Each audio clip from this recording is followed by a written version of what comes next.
د امریکا د استازو جرګې د بهرنیو اړیکو د کمیټې له لوري پر طالبانو د سخت بندیز غوښتنه وشوه. د امریکا د استازو جرګې له لوري پر طالبانو د سخت بندیز غوښتنه.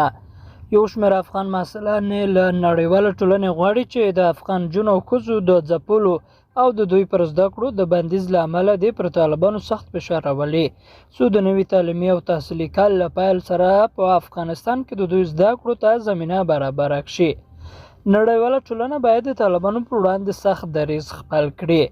د افغان محصله داسې مهال د خبرې کوي چې د امریکا متحده ایالاتو د بهرنیو اړیکو د کمیټې رئیس ویلي هیواد یې د افغان نجونو او ښځو د حقونو د ساتنې په برخه کې ماتې خوړلې او ویلي دي د ډېره کوچنۍ مسله ده چې د افغان نجونو او ښځو د ملاتړ په برخه کې یوازې د طالبانو په 8 غړو د ویزې محدودیت وضع شوی دی.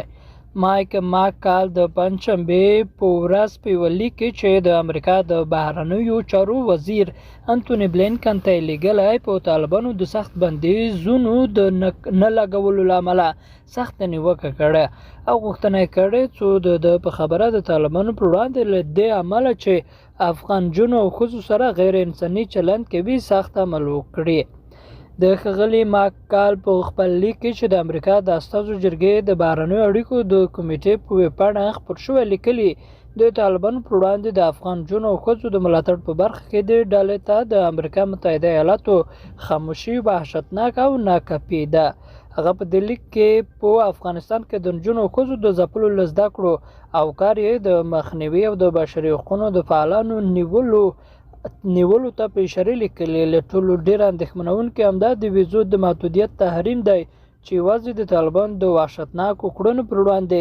د جمهور رئیس بایدن له ژمنو سره لګول کیږي. قدرمنو لیدونکو له ملتیا مو مننه.